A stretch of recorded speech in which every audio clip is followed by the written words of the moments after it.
mapuk khudingi, mapuk khudingi. Kadai lau ne khujeng paloi na na chat min na si. Kadai lau ne khujeng paloi na na chat min na si. Mapham ama thamoi ani na pamjaba. Mapham ama thamoi ani na pamjaba. Pamuba nungsiba, Pamubi nungsibi, nangse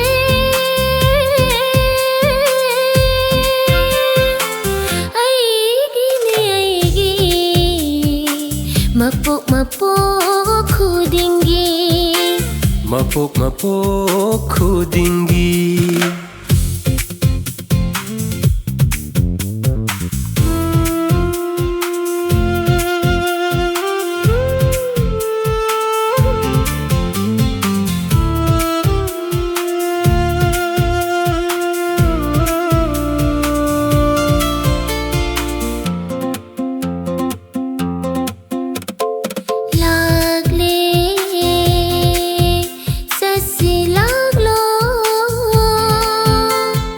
Laglo, chasi laglo. Natung ina lagli chatlo. Awang ba ching dolda, lai chilgi sana pham yeng lusi. Natung ina lagli chatlo. Ujan pambi, ujan pambi marakta, nungsi pau menerusi.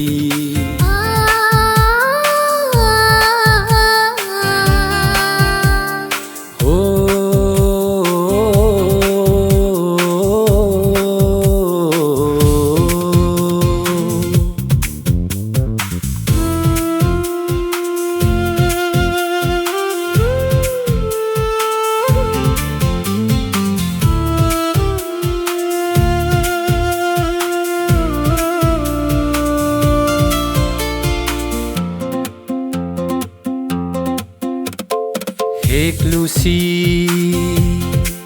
lai chal suna.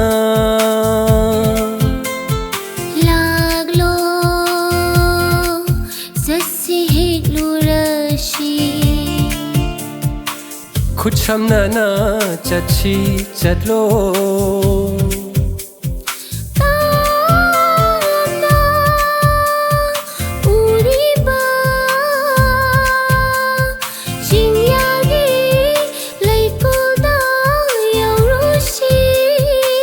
Kucham na na chachi chatlo.